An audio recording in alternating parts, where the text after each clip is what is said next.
It's like a two pre-sales in a pod episode, only I'm not going to be here. You are. Wonderful.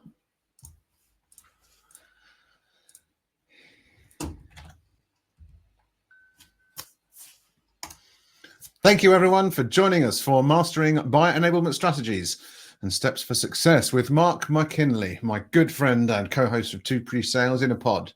My name is Mark Green, the Director of Buyer Enablement and Pre-Sales here at Consensus, and I will be your moderator for today's session. DemoFest is presented by Consensus. We're leading the world into a new era of demo automation.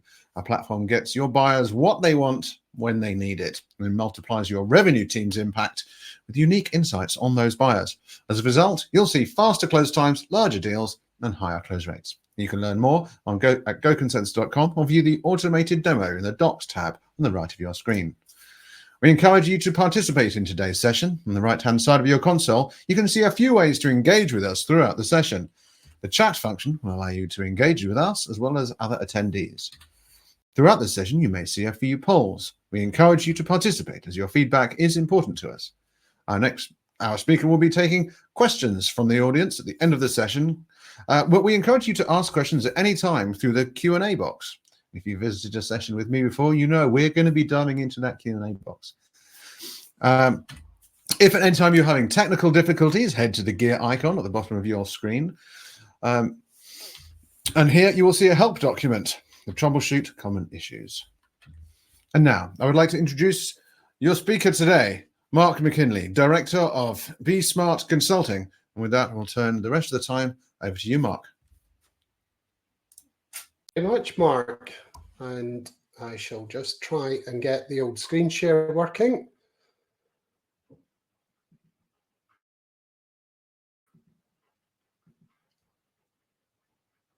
And as if by magic, it should appear. There we go. Wonderful. So before I start, what I'd love to do is thank you all for coming along to my session. I have been promoting it a little bit on LinkedIn, and given that we are now on a buyer enablement journey, I wanted to sort of share with you my experience in that particular area. So just to get an idea about who's on here, it'd be great if we could just drop into the chat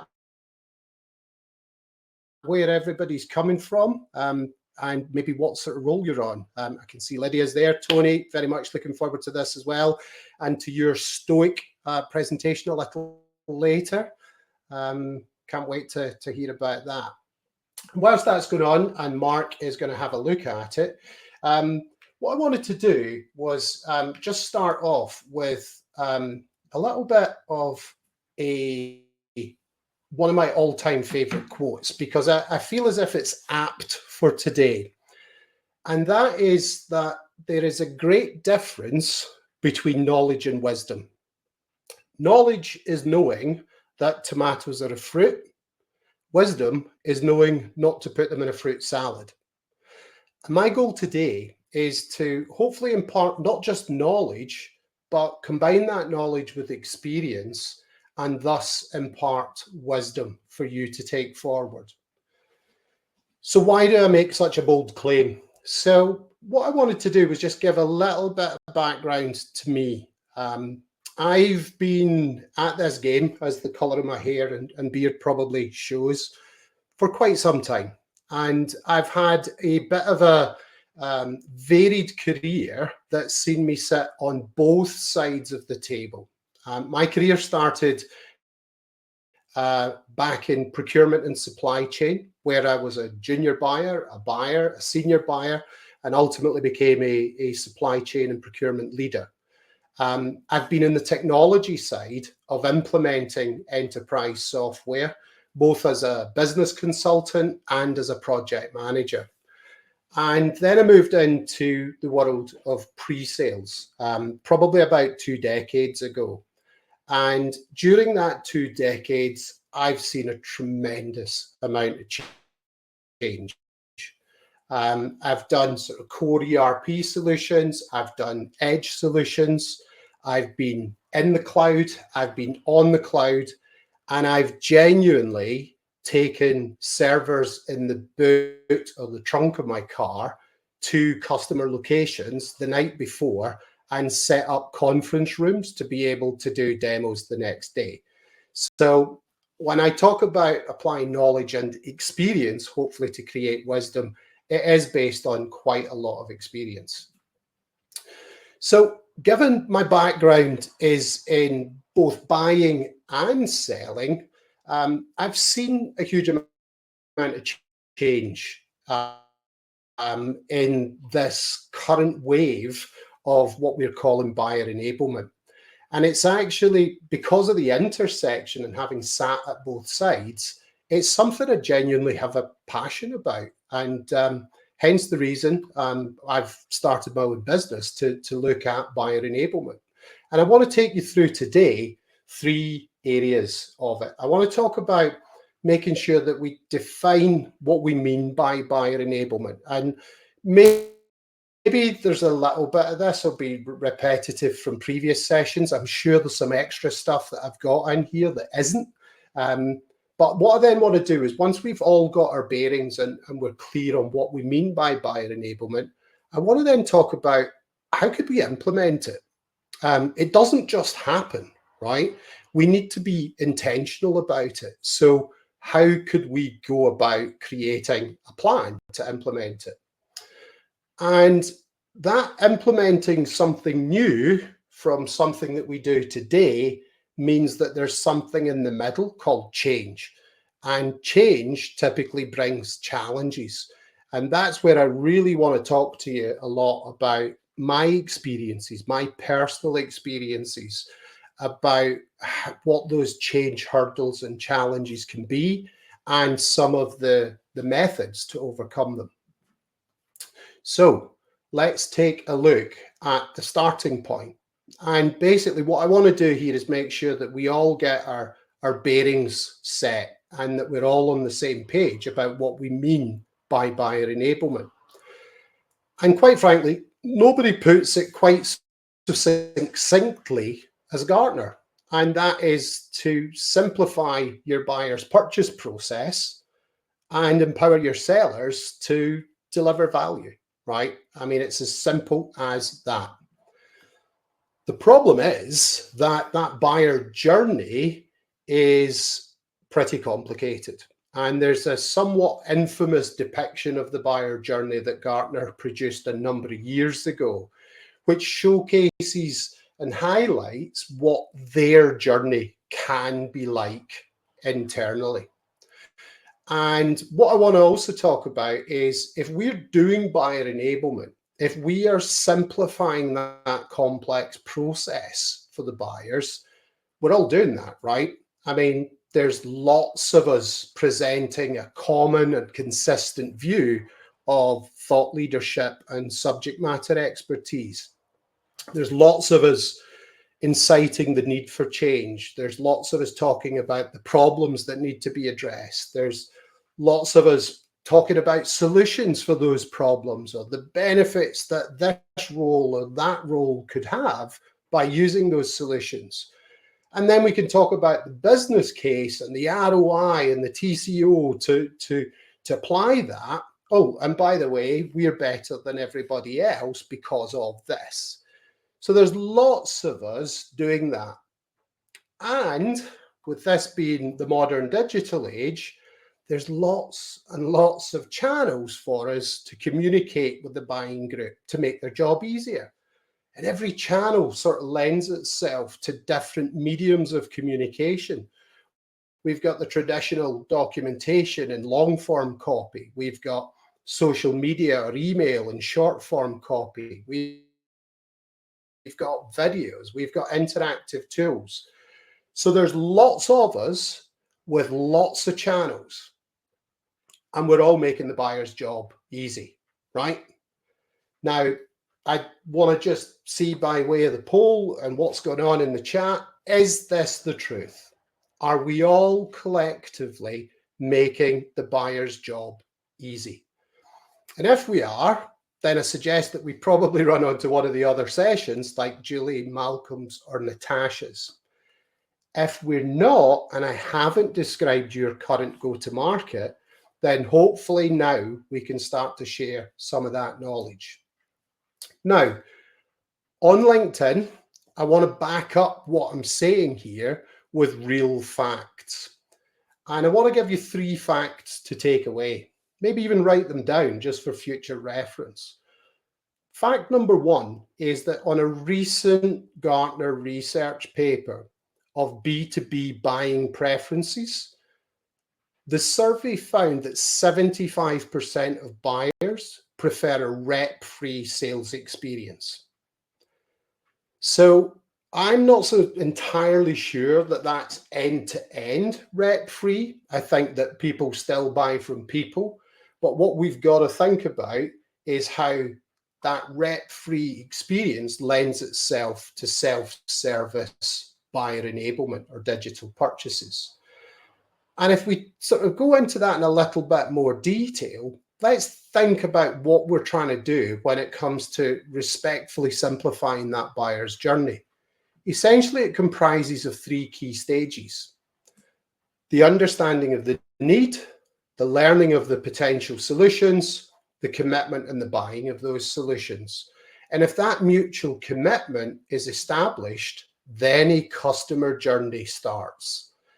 And I found it astonishingly similar, what I've depicted here at a 90-degree angle, to what Susan did yesterday with her funnel. And I think the key thing that many of us are starting to now realize is that the value, the real value, comes at the back end of that customer journey. 80–90% of the revenue is actually sat there at that customer advocacy stage, not at the front stage. And I've heard so many presenters. Rue talked about how we accelerate through that first section and how it's about making sure that we've gone from the perceived value that we've sold to the reality of the value. Another interesting factor is that when we look about the way that we go around our buyer enablement, another key fact that report called out is that 58%, more than half of the buyers, find conflicting information between what they get via the website and through the digital channels and what people tell them once they get to meet them. 58% disparity. Now, think about that in your own world. Just stop and think about that.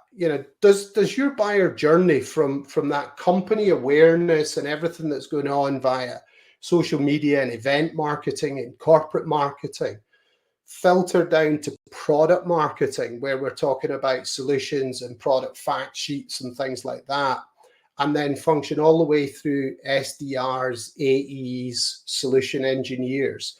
Does that kind of create one consistent story? And again, think about all of those channels that are being used. Think about that inconsistency that a buying group is feeling or sensing when they read one thing and they hear another thing. And then another astonishing fact, and we've heard about it earlier, is that buying cycles are taking much longer. On average, it's 17 months. 17 months. So with those 3 facts, I just want to stop and pause and reflect about what we mean by buyer enablement. Firstly, modern buying groups do want more self-service resources. It's not entirely that they want a completely self-service journey, but they do want more self-service. And then those resources that they get, sellers, us, we're struggling to give them that. And we're struggling to give them accurate content, and we're struggling to give them credible and authentic content. And the fact that this buying journey lasts for 17 months, that's like a cumulative friction that's just building up. That's just getting more and more sand in the gears, basically. So I think it's all upon us to make sure that we create better quality buyer enablement experiences across that buyer journey that, let's face it, 17 months, right? 1.5 years. So let's make sure that we're not grinding sandy gears for 1.5 years. So what I'd like to do, and I'll get Mark to sort of moderate this, is just by way of a checkpoint, can you drop into the chat if you've gained some new knowledge, right? There's some facts and studies and things like that that I've given out there. I'd love to know if you've now achieved some knowledge from this session. So now that we've established our bearings, let's think about how we implement buyer enablement. I mentioned before, it doesn't just happen. We have to be intentional about it. So how do we plan ahead for that? So with good preparation, we can plot our chosen route. And whether that be the fast route, the scenic route, the most economic route, whatever route we choose, we have to have a direction. And if we think about that direction today, in your seller's journey, you may or may not have that. You may have a really well-defined go-to-market strategy, and that go-to-market strategy has different sorts of sales motions for outbound, for inbound, for this industry or that industry. And it may well be that you've got a well-defined marketing plan that's going to put you at industry events, and you're going to have pre-event and post-event type campaigns that build massive awareness about what you're doing. And those campaigns should generate leads. And then those leads become opportunities. And those opportunities are also campaigns. One's a marketing campaign, the other is a sales campaign.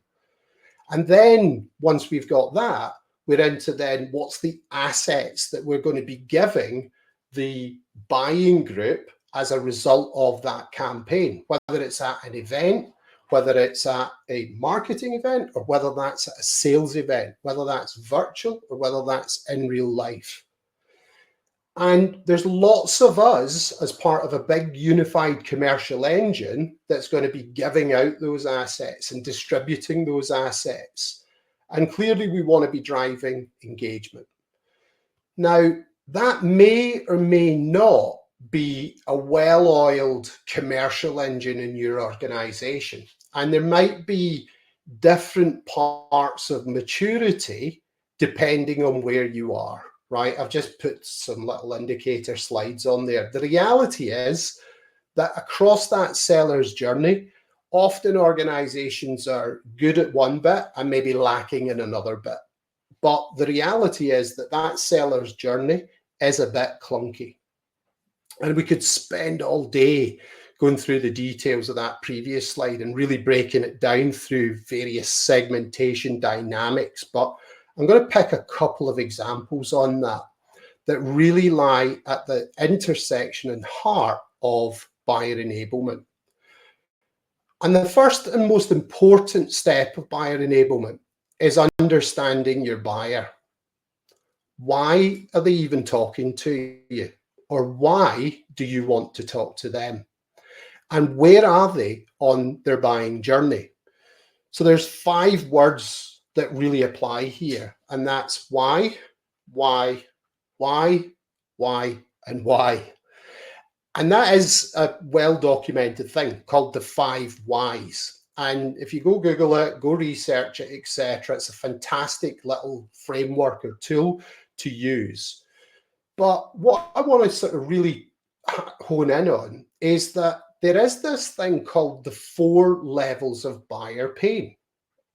And if we just think about each of those 4 levels, the first level is a latent pain where I'm problem unaware.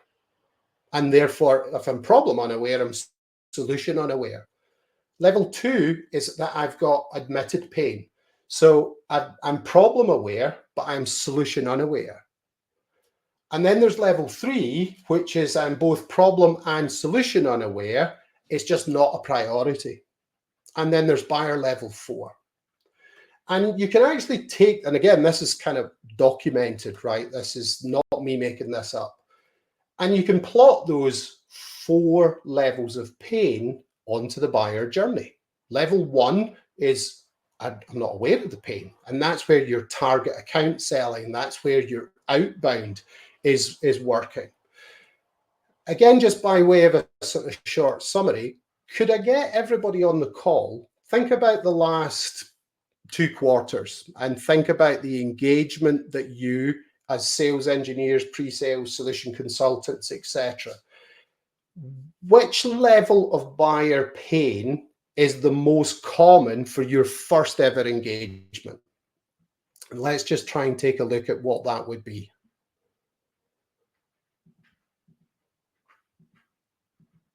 So I'm just trying to find the chat.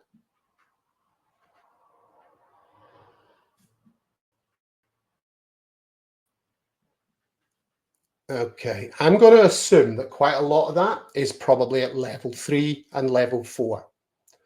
Now, I just want to sort of zone in on those 4 levels and then start to think about, given that this is Demo Fest and a large proportion of our audience is going to be sales engineering, it's going to be at that mid to lower end of the funnel.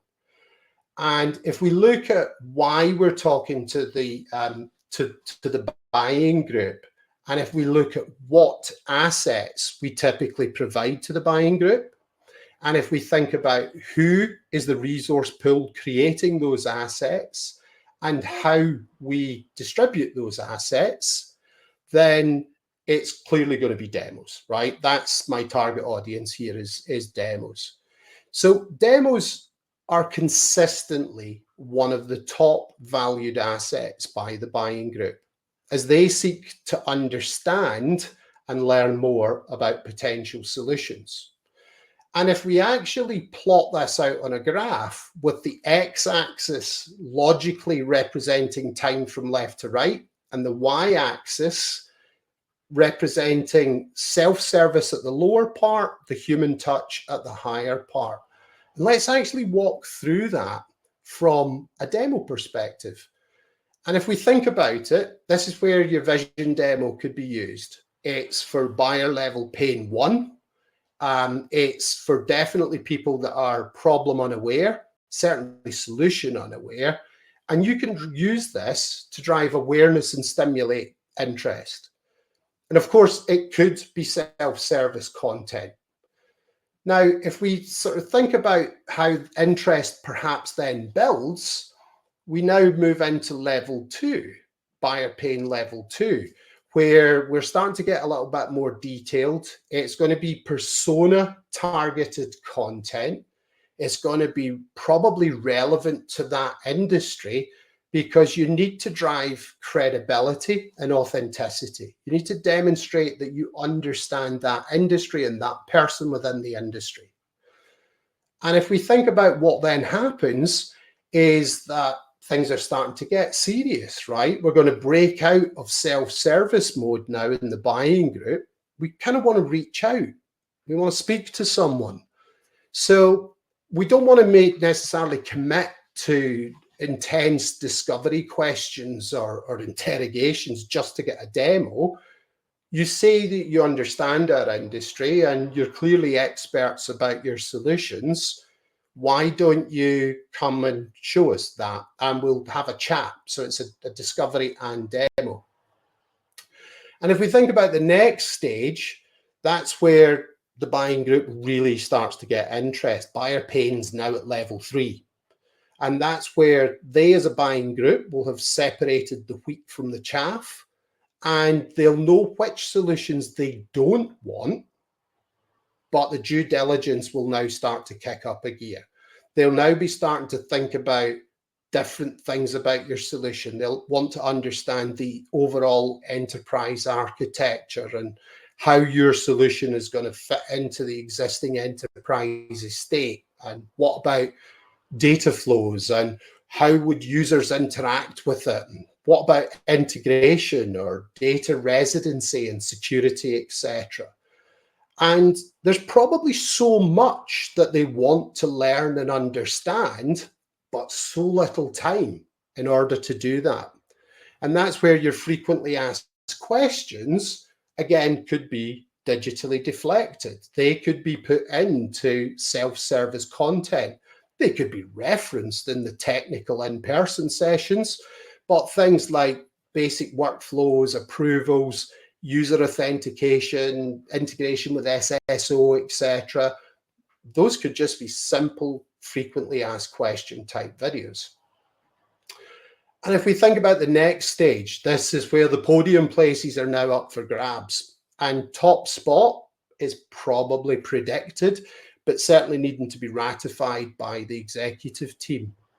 And that executive team is going to be interested in things like the business case, the ROI, the TCO, but they'll also want to see a little bit of the solution. What is it? What's the hands-on thing that we're investing in? So it wouldn't be something that was too detailed, but it would be a good idea about what they're asking to be invested in. And then if we just extend this, and back to the points that Susan was making, and I know that a few others in various sessions as we talk about this confluence of customer success and pre-sales coming together, is those micro demos and those FAQ demos, they have a really, really long life, because what was the buying group and an evaluation team becomes much bigger. It now becomes a project team, and that project team is going to act on behalf of departments or business units or geographies and start to roll that out. So again, the life of that type of self-service asset becomes super valuable to the project team and to customer success, because when it comes to expansion opportunities, then we can create new vision demos, and we can augment that with new micro demos, and then we can run more in-person technical demos and get into the closing demo. So that form of buyer enablement really, really starts to help solve some of those challenges that the buying group has, right? 75% want self-service content or a rep-free experience. 58% of the information that they see conflicts with what they hear or are told. And that whole process can last 17 months. So let's just think about how we fix that. So given that we're planning out our journey here, that can seem a bit bewildering. That can seem like we're maybe biting off a little bit more than we can chew. And to be honest, that's just simply human nature. There are over 100 scientifically recognized biases that are hardwired in us as human beings. They stem back to the days, in the prehistoric days, when we learned to take shelter in caves and we rubbed sticks together to create fire. And we didn't really go too far away from that cave because there was lots of danger out there, and it was safe to be where we were. And what we've got to be able to do is recognize those biases and start to address them and overcome them. Now, I'm just listing 8 of over the 100 biases that tends to kick in when you start to talk about something like this. Things like the complexity bias. It's like, yeah, but the buyer's journey and the industries and the solutions that we've got is far too complicated. That is a bias, right? The ostrich effect about, okay, well, I hear these numbers, 75%, but I'm too busy to deal with that. I'm going to continue to stick my head in the sand and do what we do. We need to acknowledge that these biases exist, but we also need to embrace the fact that as a human race, we've gone beyond caves. We've gone beyond fire. We've done many, many wonderful things. And that's because we've learned how to tame that complexity and overcome that fear. And there's a variety of things that we can use to help us with that. I picked up a phrase that I've never heard before yesterday in David Dufay's session about frameworks make the brain work. And And I wrote it down specifically for this bit, because what I'm talking about here is two simple solutions to help overcome and tame that complexity. Number one is to think about systems thinking, and to think about the buying group and the system that they're in, and the selling group and the system that they're in, and the content creation that needs to bridge those two is another system. There's three separate systems. We need to sort of open up and think about an analytical approach that understands how different things work, but how they interact as a whole. And if we think about design thinking as a framework, which is a much more empathetic, user-centric methodology that encourages creativity and innovation, we can start to break that down. We can start to break down your go-to-market and understand where your organization is focusing in terms of revenue growth and sales execution. So it really, really does help to start to break that down. And as we explore that breaking it down, just remember, demos are only one of the buyer enablement asset types. There are other things that are there. So we need to start to think about how the demo can carry a payload. For example, it might have supporting buyer enablement collateral when somebody wants to dig deeper, like a customer case story or a product fact sheet. It might even have interactive tools like an ROI calculator, etc. But where on earth do you start? Where do you start with this systems thinking? And the key here is to start, but to start small to win big.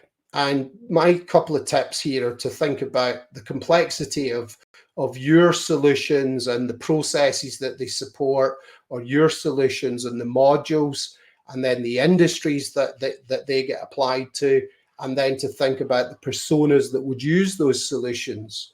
And that's where we want to start to pick intersections here and apply the 80-20 rule. Where could we generate 80% of the impact from 20% of the effort? And if we think about that as a systems thinking and apply that to design thinking, we can then start to think about how we go from creating a prototype that never ever sees the light of day, and start to think about a simple, lovable, and complete product that sellers can distribute and we can measure the engagement. And from a design thinking perspective, if we start to think about the content, almost like the Netflix box set, and start to think about how you break that down into seasons, and how seasons consist of episodes. And if you think about one example that I've used numerous times now, and if I link this also to what Garen showed yesterday with the anamorphic art, is if you take three key modules or features in your product or solution, and you think about those through the power triangle or the rooms of the house, often you're looking at a buying group that's going to comprise of somebody in operations, somebody in IT, and somebody in finance. They're all going to look at it from a different angle. So if you take your three features and create 9 episodes for each of the three features for each of the three personas, then you can start to build up your episodes into a box set. And if you then start to take your episodes and break them down into plot, and take the plot and break it down into scenes, you can start to break down the problem into much more manageable chunks. And tomorrow I'm going to talk a lot about how you can take this from a content strategy perspective and turn it into a content factory. Now, summarizing implementing buyer enablement, we've seen that whilst it might seem like a complex and daunting task, it's really important to have a plan in order to be able to move forward. And how you take that plan and break it down into much smaller and more manageable sections. And if you apply good practice techniques and frameworks to problem solving you can tame that perceived complexity. So again, just a quick sanity check. If you can drop into the chat, if again, you've now acquired some more knowledge. And if we move into the last stage, overcoming the challenges, we're going to go on a journey. We're all starting. We know what our bearings are, but with every great adventure comes potential challenges. And this is where we can look to plan ahead and anticipate those. Now, I produced a short series of articles, 6 articles in total, about what is buyer enablement, how to put it, implement it, what kind of challenges that there are. And in one of those articles is indeed the sum of what I'm going to talk about today. But in my experience, there's 4 key challenges that I think you're likely to face. And one of those, we talked about it on the chat and a little bit of detail yesterday on Garen's session, is that lack of organizational alignment. I think Susan also talked about it in terms of how different departments are maybe motivated today in different ways. Another thing is that resistance to change. We're too busy to deal with it, etc. Or there's the fear of complexity. And then, of course, it's new. I need to understand this new method. I need to understand this new technology. I need to be trained. And that, again, takes time.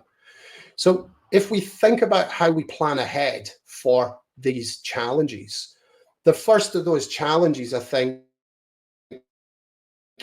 is that we need to break it down and recognize that 3 of the most important business functions that are going to make a big impact in buyer enablement is marketing, pre-sales, and sales.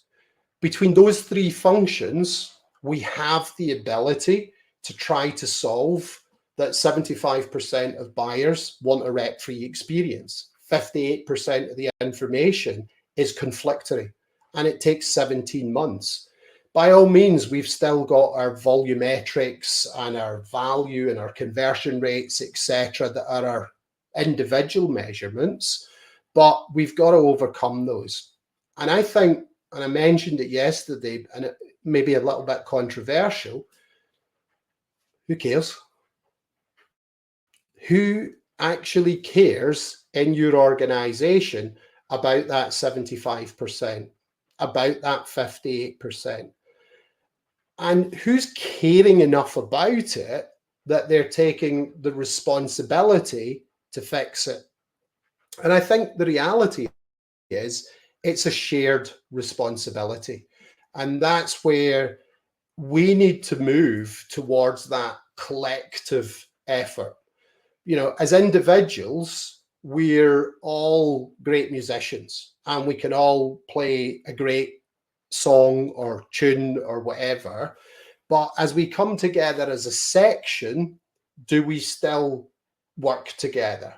And if we come together as multiple sections, does the noise that that section create, does it become symphonic?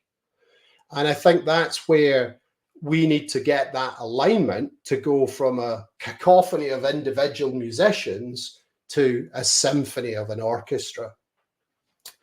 In terms of the resistance to change, I did touch on this earlier, right? We're hardwired to be alert and fearful of change, but I've put already some things in there that help us overcome that. And if you think about Tyler's advice in the keynote from the beginning today, around having empathy with your teams and understanding that this change is innately difficult, then this is where some good practice organizational change management can kick in. So taking things like Prosky's ADCAR model to help individuals through the change by making sure that they're aware of the need to change, that they have the necessary desires to undergo the change, that they're equipped with the knowledge to be able to deal with the new thing, that knowledge becomes an ability, and that the reinforcement and support of the organization is there.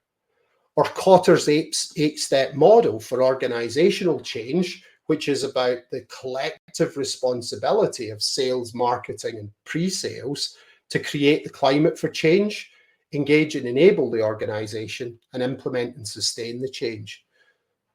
And for the final two challenges, again, we've actually covered some of those in part, right? We can tame the complexity by providing the knowledge and ultimately the ability as collectives as to how to take our specialist roles and play a bigger part.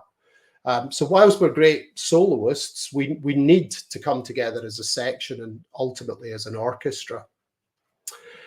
And ADCAR itself is a great framework for helping individuals through the change, but making a digital twin of yourself to help you improve with your demo capabilities does require new technologies and training. And I think this is where we need to be respectful as human beings, that each of us deal with that change differently. Each of us do go through this kind of 4 levels of competency, going from unconscious incompetence all the way through to an unconscious competence, and how coming from the comfort zone to get to that growth zone means that we need to plow through the fear zone. So these are all good practice change management and adult learning methodologies that we just need to recognize and apply to each and every individual to help them through that. So to summarize, the challenges that do lie ahead, none of them are insurmountable. And with the right knowledge and tools, these challenges can both be anticipated and be overcome. So again, just pop into the chat if you've got any particular knowledge gains or nuggets from that particular session. And just to sort of round it off, I want to wrap up by sort of saying, look, we know what buyer enablement is. We know that having a plan to implement it is important. And we know that anticipating and mitigating the challenges means that we need to stop behaving as soloists, come together as sections more often, and come together as an orchestra. Because whilst each of us are artists in our own right, each of us have mastered our instruments and are particularly highly skilled players, but we need to come together in order to get those notes and chords correct and complement each other. So with that, I'm going to look to Mark now and look at it. But with a bit of luck, what I've been able to do here is show you that tomatoes are a fruit. And when you apply experience, you know not to put them in a fruit salad. Very much so. Yes. Yes. Good thing. Good advice. And absolutely. Just a wealth of experience coming through there, Mark. Thank you so much for sharing that. We do have some questions in the Q&A. So, and to all of the attendees, I mean, there's stuff in the Q&A, but the chat, so much engagement in what it is that you're saying, Mark. I don't know if you were able to watch it, but I wasn't able to watch it. really great. Thank you for all the people that are in there. So we've got some. I'll start off with one here. How can people sell the idea of buyer enablement to get this change achieved in their organization? I guess if someone's already on board with all of this, what's the biggest blocker that you see for other people in those organizations? I'm going to echo a story that Todd told yesterday about his previous place, where a particular campaign became one of the most successful. And that kind of brought buyer enablement to the spotlight within the world of marketing. And I had something similar in one of the organizations that I implemented it. Very, very quickly, we got a particular rep who became the rep of the year because of the deal that we used this on. And within the first few months of implementing it, we'd taken a champions model through help of colleagues. We'd identified this rep was really, really good. We sold the idea to him, used it, and he told a wonderful story about how he used it at the back end of the sales process. And when he was in that closing stage with procurement, he was able to see that it was being shared amongst SIs and a bigger team. And he thought, well, wait a minute, procurement's still telling me it's a 2-horse race and they're trying to get me to discount even more. But I'm going to hold my nerve. I'm not going to discount based on the information that I'm seeing. And again, that was a wonderful story to protect margin, that I had a seller advocating buyer enablement. Nice. Well, great answer. Thank you. The next question is from Cat Wolf. And there was a little bit of a poll going on in the chat, but it was really interesting. So she says, could you please conduct a poll to ask how many months people's sales cycle are right now? Now, we can't add a poll mid-session, but certainly you could comment perhaps on how applying this to really, really fast, high run rate sales cycles versus really, really long sales cycles, how much time you get to actually curate stuff. Perhaps you could comment on that. Yeah, well, it's interesting. I'm doing quite a bit of research into the whole GTM strategy and planning side of things. And it's interesting when, as a company, you've got kind of two key motions. You're either a PLG or an SLG. You're either product-led growth or sales-led growth. Product-led growth is where you're just expecting users to come on, freemium, try it, and then how do you get them to expand, renew, etc.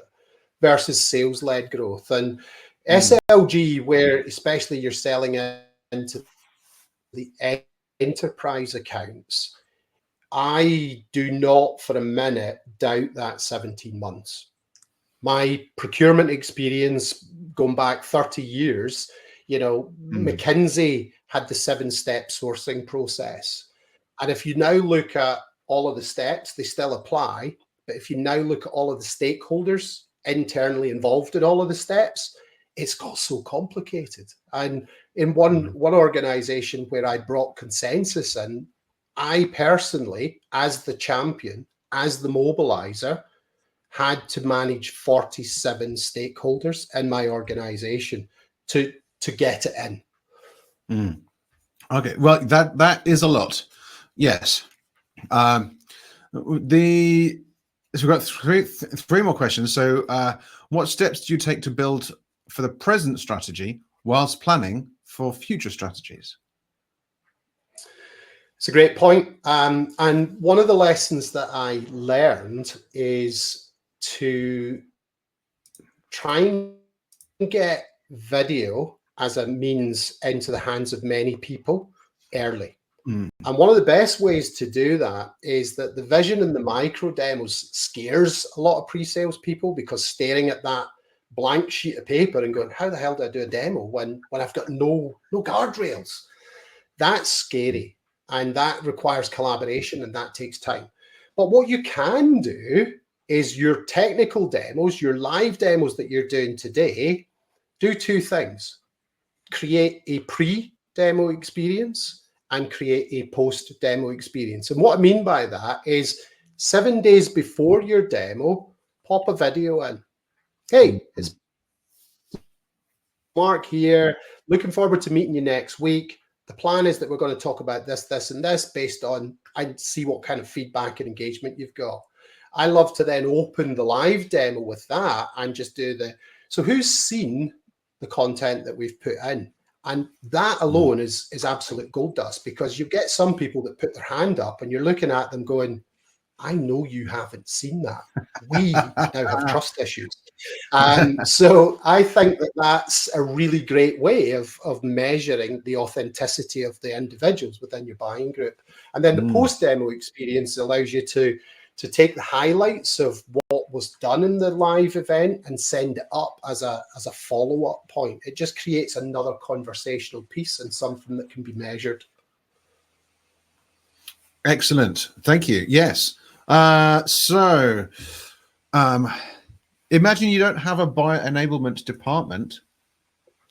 Who is the best department to own buyer enablement if it's going to be adopted as a hybrid before it becomes its own organization? Now, this is because I run specifically a buyer enablement department, but not everybody does. Is it pre-sales or is it something else as well?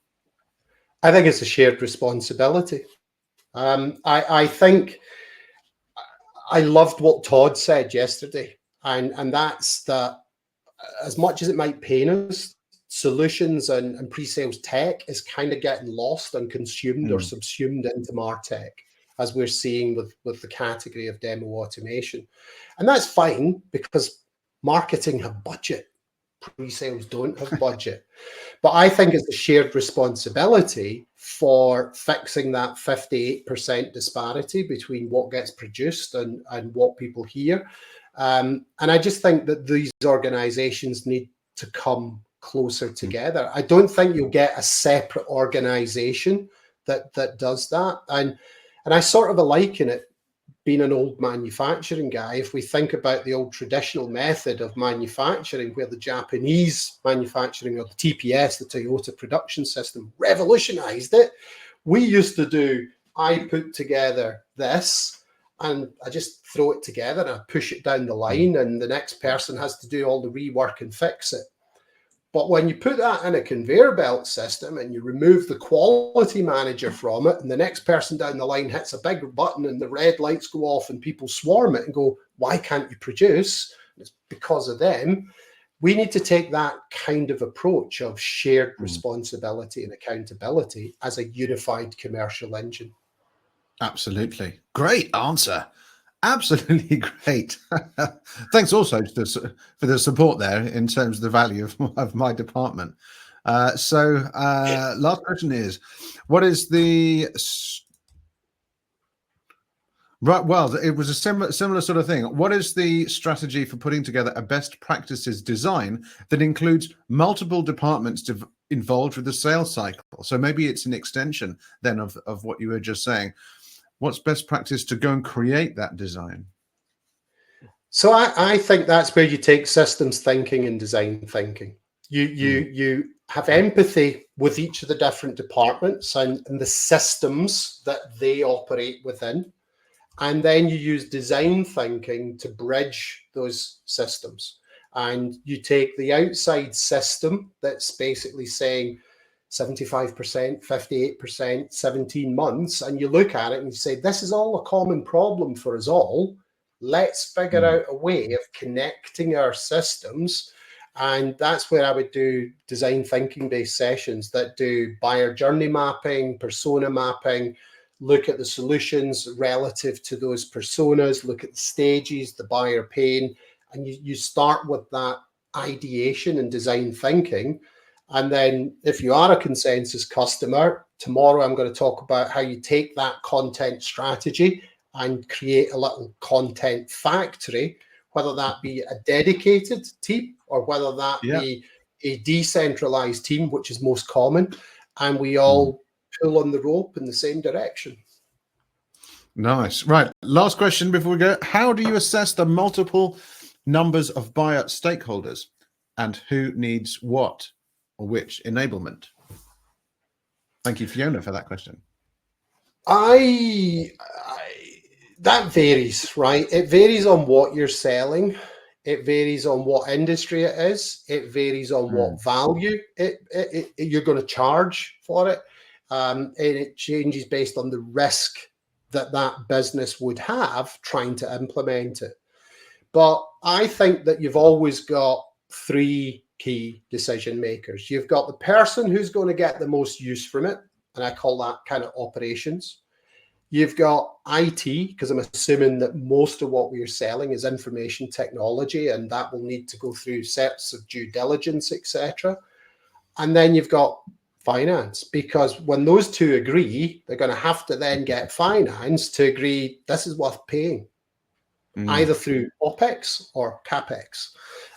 So you can start with those three, but there's various sort of sales methodologies around, whether it's the power pyramid in terms of who the key buying decision is, whether it's the rooms of the house as another phrase that I've heard, identify what rooms make up the house. And it's all about buyer journey mapping and persona mapping. Well, I'm so glad these are recorded because we're going to be able to come back and glean into some of the massive insights that you brought out. Thank you very much. Well, I'm indeed. hoping that it has been wisdom. That was my hope. So, well, I mean, I feel like it's very, very much so. Yes, yes. So with that, Mark, it's always wonderful to chat, but it's wonderful to hear you focusing on such useful things. So we're just about finishing up this session. There's a few things to tell our wonderful audience. They might have heard it before. However, we're still going to go through it because DemoFest was amazing. We've had a great time doing DemoFest X out in the world, and we're bringing it back to both London and New York. So you can register for that at demofest.com or go to the links in the docs tab on the right of your screen. Definitely encourage you to stop past our expo hall, visit our premier partners. DemoFest, remember, there's no transfer of money involved in this event, so all our partners here have gone above and beyond to contribute to making this a successful event for you. Definitely recommend the Consensus Academy. So thank you for joining us, and thank you to Mark for that valuable insight and knowledge. Up on the screen are the upcoming sessions. You will be automatically pushed to the next session in your track, and you can switch tracks or sessions by toggling the agenda tab at the top left of your screen. So with that, thank you very much again, Mark. And thank you much from me, Mark. We'll see you all soon. Bye-bye. Bye-bye.